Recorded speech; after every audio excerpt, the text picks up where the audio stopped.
I am here to raid your genes. That's right, Generaider, or Generator, got a new boss monster, Vala. And it actually helps out a ton.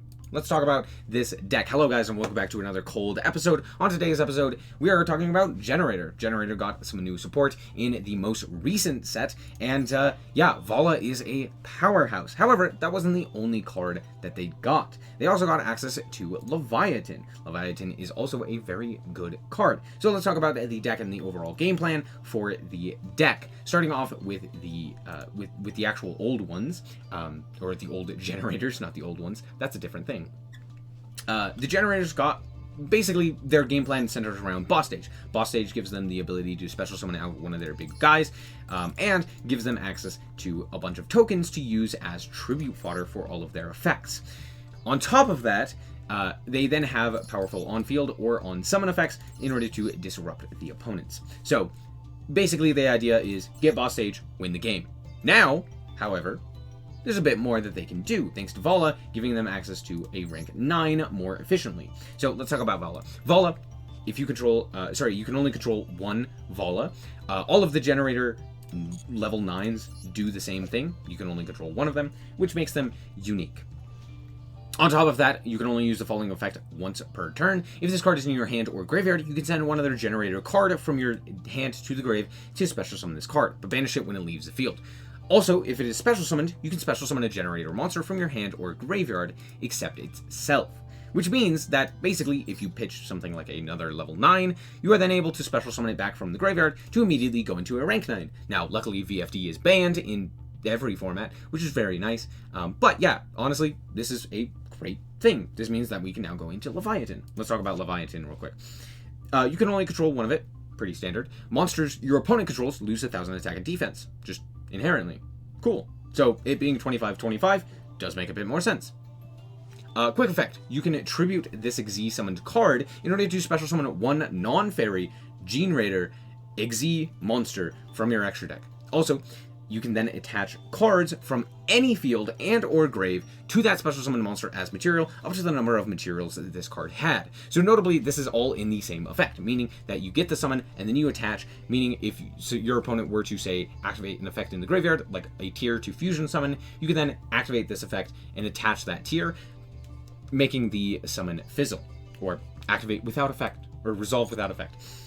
And the reason for this, or I should say, the card that we're going into with this is Jormungandr. Jormungandr is just such an interesting card. If you don't know, Jormungandr is one of it's the snake that eats itself in Norse mythology, and it ends up basically killing all of the gods by basically eating all of the worlds and stuff like that. Very interesting card, or very interesting lore, I should say. There's actually a few Jormungandrs in Yu-Gi-Oh! As well. I think there's at least 2.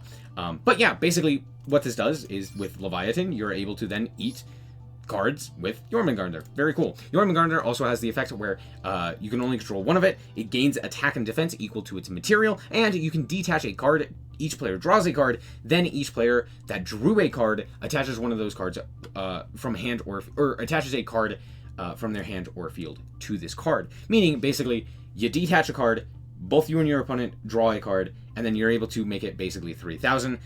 So that's very nice. However, the main effect is this Leviathan to then attach it with the Jormungandr. Pretty cool. Luckily, this is a quick effect as well. So that's the overall game plan. Now, notably, boss stage has the effect that I should probably mention, where once per turn, if a card is added from the main deck to your opponent's hand, except during the damage step, you can special summon one generator monster from your deck in defense position.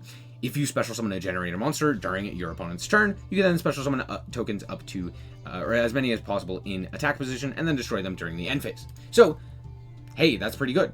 So things like Jormungandr to make your opponent draw a card, or a boss fight, which would then activate the field spell and then draw your opponent a card, triggers this effect to then special summon. Let's talk about the other main deck monsters that we have available to us. Mardell searches out a generator card. That's basically it. On summon, I should say. Nidhogg is able to banish in order to... Or sorry, no. It negates a summon of a monster. So if your opponent would would summon a monster, like for example, if they were to link summon or synchro summon, you can negate that summon. Hela is able to revive one of your Generator monsters. Utgard is able to banish a card, and Har is able to negate as well as force your opponent to discard one of their cards, which is very nice, or send it from hand or field to the graveyard.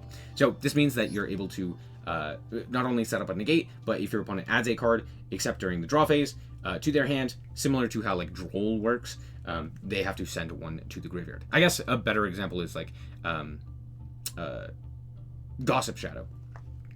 So that's the overall game plan, is summon out a whole bunch of these with their powerful effects on field and in high stats, and then just walk over your opponent, basically. Then, of course, we have Lopter, which is a level 4, which still has the same basic effects, but on top of that, it has a boost during your opponent's turn for all of your monsters, but most importantly, during the main phase, quick effect, tribute a Generator monster to special summon a level 9 Generator monster with a different name from your deck. This means you could even summon Vala, which could then special summon back the Lopter, which is kind of funny. So yeah, that is all of the generators. As for the rest of the cards, we're playing triple Diviner of Herald along with Trios to utilize those effectively. We are also playing our, you basically Trios into another level 9 with the Diviner, which is pretty cool. And then if Diviner is tributed, we can summon out the DD Sprite, which is also very nice, giving us access to Baron. Hey, you like to see it. We're also playing, of course, a triple Maxi, triple Ash Blossom, and of course the double Called By. We're also playing Harpy's Feather Duster to deal with the back row, because we don't really play very well against back row. We're also playing one apiece of a boss quest, as well as the boss room, which are searchable, but they're just kind of situational. Boss room is very nice, though, being able to basically prevent your opponent from dealing with a Generator card effect by switching the effect to discard a card. Or, sorry, not discard a card, but have both players draw a card. So you discard a card, both players instead draw a card, instead of the activated effect, which is pretty cool. And then, of course, we have ourselves the double boss fight, which activates the field spell. We have the World Legacy Monstrosity. We're playing 3 of this. If you haven't read this card, it's kind of crazy. You special summon a level 9 from your hand, or you could target a level 9, special summon it from your deck 2 level 9s with different original types and attributes as that face-up target, and then they are destroyed during the end phase, which means most of your monsters, which happen to be different types and attributes, are able to special summon, especially with Vala. Vala happens to be a fairy fire, which means you can summon things like Hela, which is a zombie, and Har, which is a spellcaster. Or you could summon Utgard, or you could summon Nidhogg. You basically summon the entire field, which is very nice, except for Trios, I believe. Yeah, you can't summon the Trios. So yeah, hey, that's pretty decent. So we're playing 3 of that, and then we're also playing 3 Kuji Kiri Curse, which is just a trade-in for level 9 monsters. As for the extra deck, we're playing 1 Entis to send off of Diviner. Same with Garura. We're also playing the 1 Baron. We're playing the 1... Diviner doesn't send Garura. This guy does. Meteorologic Aggregator. We have the 1 Enter Blathnir, the 1 Earth Slicer because it's big. We have the double Utgard, double Jormungandr, the 9 Lives Cat because it's funny. We have the Sacred Tree Beast Hyperiton. We have the double Leviathan. We have the 1 double Azaeus, 1 IP Masquerena, and 1 Aphromax. So that's it for the deck. Let's hop into the replays and show you how this deck performs. Alright, so here we are going first, and yeah, we're going to start off here with the Lopter. My opponent's going to activate the Maxi. That's fine, we drew the Called By. But the reason we're starting off with Lopter is because we have the World Legacy Monstrosity. So we're going to activate the Lopter effect. No Ash, fantastic. We're going to grab up the boss room with Mardell here, and then we can activate the Monstrosity to special summon out the Vala, as well as the Har. Vala can then activate its effect to grab back that Lopter. We're then going to go for the Leviathan in the extra monster zone to give us the most amount of value out of boss stage. So yeah, that's basically it. Lopter also can then special summon during the opponent's turn as well. My opponent's going to go for the Super Polymerization, tributing away both the Leviathan, which happens to be a fairy fire, as well as the Lopter, which is also a fairy fire, in order to go for Garura. So, whoops, but that's fine. We're going to go for the Har here, and we're then going to activate the effect of the boss stage, and we're also going to activate the boss room in response to their Druisworm. Druisworm is trying to banish, I believe it was the Har. And I'm like, no, none of that. So we're going to just draw cards instead. And then out comes the tokens as well. They're then going to activate the Lubellion. I'm like, that's a-okay. And then we are going to force them to send a card to the graveyard due to Har's effect. So they decided to send the Druisworm. Don't know why we didn't just send the Tsarnir there, but okay. They're then going to activate the Albaz. I'm like, No. Then they're going to activate the Saronir. I'm like, sure, that doesn't really do anything. Goodbye, Albaz. And then they tribute off for the Bestial Lubellion. They're going to then activate to send Retribution and set Beast with the Lubellion. I don't know why we didn't set Regained, but it's fine. It's whatever. They're going to attack over our token and attack for... Oh, well. They're going to activate Beast, destroying Horror. I guess that makes sense, seeing as how Beast would die anyway. But, alas, it's not doing anything during the end phase, so I don't know why we're activating that. Anyway, my turn now. We're going to go and activate Monstrosity, which we happen to draw. So we're going to go for the Vala here and the Hela. Vala will then summon the Har, and then Hela will tribute the Mardell. That's got a bit of a mistake. And I summon the Leviathan here. It doesn't really matter. We're going to go for the Enter Blathnir here and banish that back row. We're going to go Vala to special summon itself in attack position. And hey, this is actually lethal.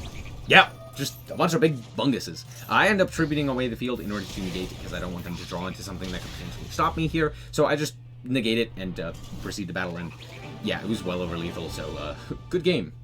Alright, so here we are going second this time, and not bad. I mean, we drew Boss Stage and Monstrosity, which is fantastic. And is that Blue Eyes? Is that Blue Eyes I see? Okay.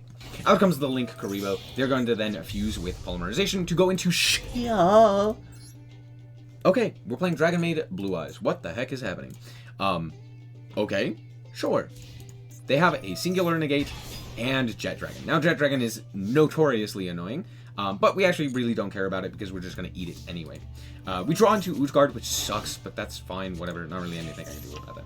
We're going to start off with the boss quest revealing in order to grab a boss fight and boss room, and then putting back that Utgard that we happen to draw. So, oops, they definitely should have negated that. Anyway, that's fine. We're going to go for the boss stage, which they also allow to resolve, and then I set 3 and pass. I'm like, okay, this is very weird.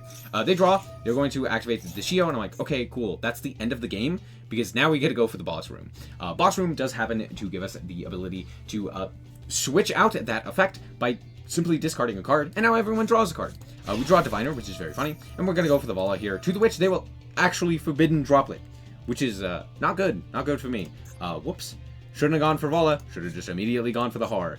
The reason I go for the Vala here is to summon out at the Har, so, again, whoops on my part. However, I could just activate the Monstrosity in order to special summon Har from the deck, as well as the Utgard. So, yeah, they end up negating the Har. I'm like, that's fine, I'm just going to banish this Shio, and, back to you. They're going to go for the Polymerization here, and they end up having another Blue Eyes in hand, so they're going to go for the Blue Eyes Tyrant Dragon. They're going to walk over the Utgard. I don't know why they decided to go for the Utgard instead of something like Vala, which would have actually stuck around. Oh, right, because they can attack everything.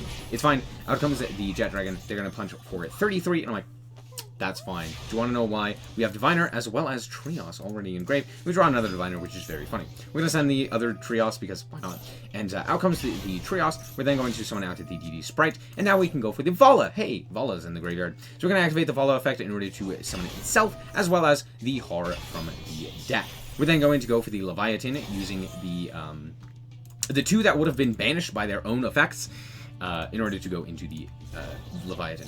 Out comes Jormungandr. We're going to eat their 2 monsters that are problematic to deal with. Go into Baron, pop the Link Karibo, and then force them to equip the card that they drew, which happened to be Dragon Shrine, to my monster, which would then also trigger my other effect to then special summon out a monster from deck. And yeah, at that point, my opponent concedes, realizing, oh, I'm going to draw 1 card, and they have 1 negate.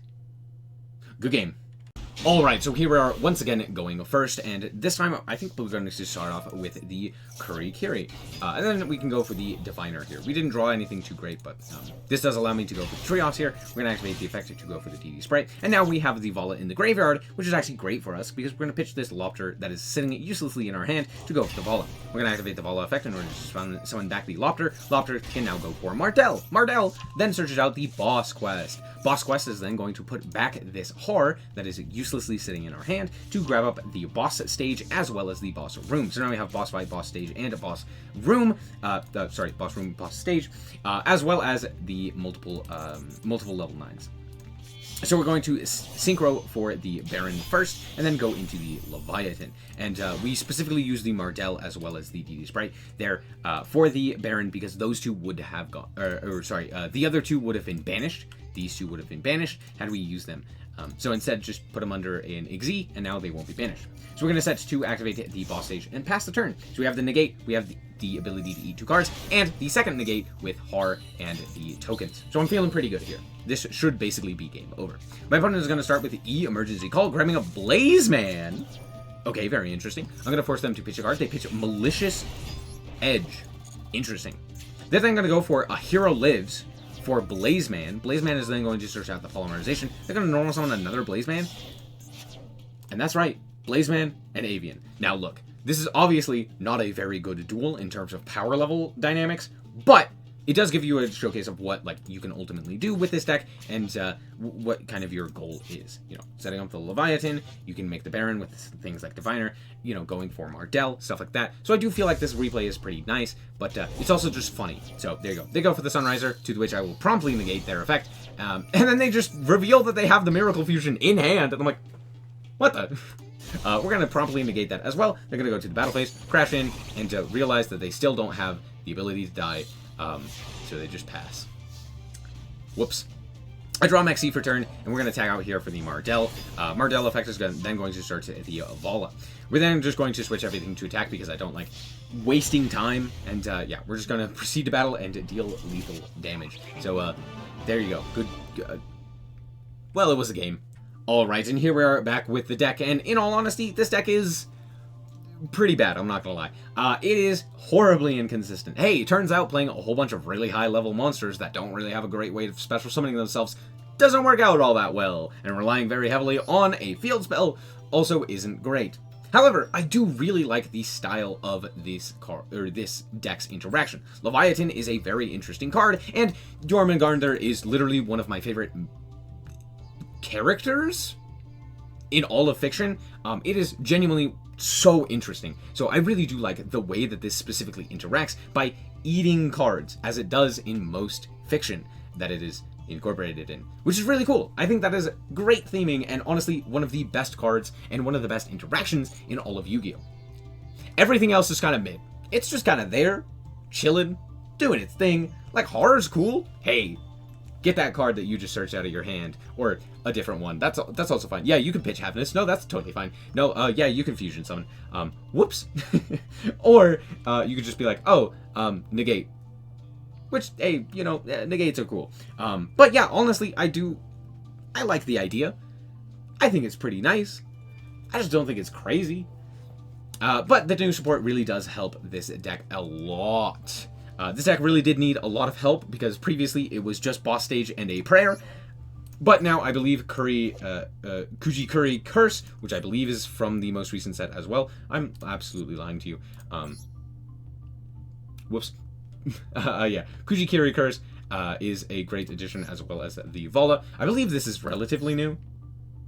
I could be wrong. But Vala is a absolute godsend for this archetype. Being able to special summon itself, being able to special summon another one from the deck, or from the hand, or grave. Being able to utilize itself for a rank 9. Leviathan is a great addition as well, giving them a unique interaction which basically no deck is really prepared for. I genuinely can't think of a single deck that wants their monsters to be eaten. This is not a thing. And since it's a non-targeting removal, it's fantastic. So yeah, love it. That's basically all that I have to say. Anyway, that's going to be it for this episode. I hope that you guys did indeed enjoy. If you did, a like is very much so appreciated. And if you want to check out more content like this, as well as more Yu-Gi-Oh!, then just be sure to subscribe. Anyway, thank you guys so much for watching, and remember to always stay frosty. Bye-bye. Shout out to the Frost Guard, my members. Thank you guys so much for the support, and I hope you enjoy the content.